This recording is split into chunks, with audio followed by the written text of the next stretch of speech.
அஸ்ஸலாமு அலைக்கும் வரஹ்மத்துல்லாஹி வரகாத்துஹு. பிஸ்மில்லாஹிர் ரஹ்மானிர் ரஹீம்.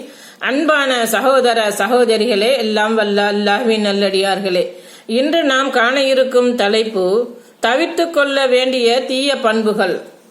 பிறர் மீது கெட்ட எண்ணம் கொள்வது குறித்து உங்களை நான் எச்சரிக்கின்றேன். ஏனெனில் கெட்ட எண்ணம் தான் பேச்சுக்களிலேயே மிகவும் பொய்யானதாகும். மற்றவர்கள் குற்றம் குறைகளை துருவி துருவி ஆராயாதீர்கள், ஒட்டு கேட்காதீர்கள், ஒருவரோடொருவர் பகைத்துக் கொள்ளாதீர்கள். அல்லாஹ்வின் அடியார்களே, சகோதரர்களாய் இருங்கள் என்று நபி ஸல்லல்லாஹு அலைஹி வஸல்லம் அவர்கள் கூறினார்கள்.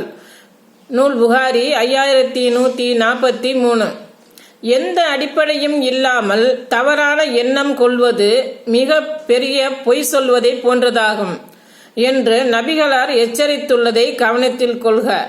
தீய பேச்சுக்கள் நம் நாவிலிருந்து உதிரும் பேச்சின் கடினத்தை விளங்காமல், அடுத்தவரது நிலையை பற்றி கவலைப்படாமல் வாய்க்கு வந்தபடியெல்லாம் பேசுபவர்களுக்கு நபி அவர்கள் விடுக்கும் எச்சரிக்கை இதோ.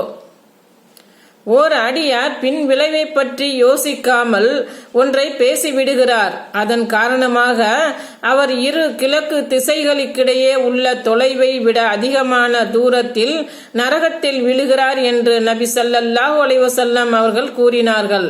அறிவிப்பவர் அபூ ஹுரைரா ரலியல்லாஹு அன்ஹு. நூல் புகாரி 6477. இதை போன்று ஒருவர் செய்த தவறுக்காக அவரின் பெற்றோரை திட்டும் பழக்கம் நம்மிடம் உள்ளது.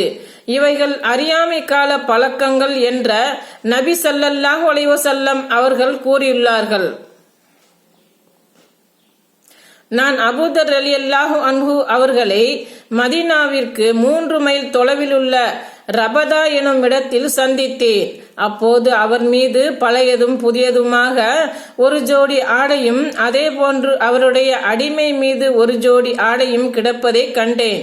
நான் அடிமையும் எஜமானரும் ஒரே போல உடையணிந்திருப்பதை கண்டு வியந்தவனாக அதை பற்றி அவர்களிடம் கேட்டேன். அதற்கு அவர்கள் கூறினார்கள், நான் ஒருமுறை ஒரு மனிதரை ஏசிக்கொண்டிருக்கையில் அவருடைய தாயை இழிவுபடுத்தி பேசிவிட்டேன். அப்போது என்னை பார்த்து நபி அவர்கள், அபூதர், அவரையும் அவருடைய தாயையும் இழிவுபடுத்தி பேசினீரா? நீர் அறியாமை காலத்து பழக்கம் ஒன்றை கொண்டிருக்கும் மனிதராகவே இருக்கிறீர்.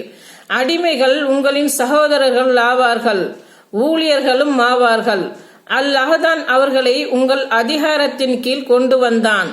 எனவே தம் சகோதரரை தமது அதிகாரத்தில் வைத்திருப்பவர் தாம் உண்பதிலிருந்து அவருக்கு உண்ண தரட்டும், தாம் உடுத்துவதிலிருந்து அவருக்கு உடுத்த தரட்டும். அவர்களின் சக்திக்கு மீறிய வேலை பளுவை அவர்கள் மீது சுமத்தாதீர்கள். அப்படி அவர்களின் சக்திக்கு மீறிய பணியில் அவர்களை நீங்கள் ஈடுபடுத்தினால் அதை செய்வதில் அவர்களுக்கு நீங்கள் உதவுங்கள் என்று கூறினார்கள்.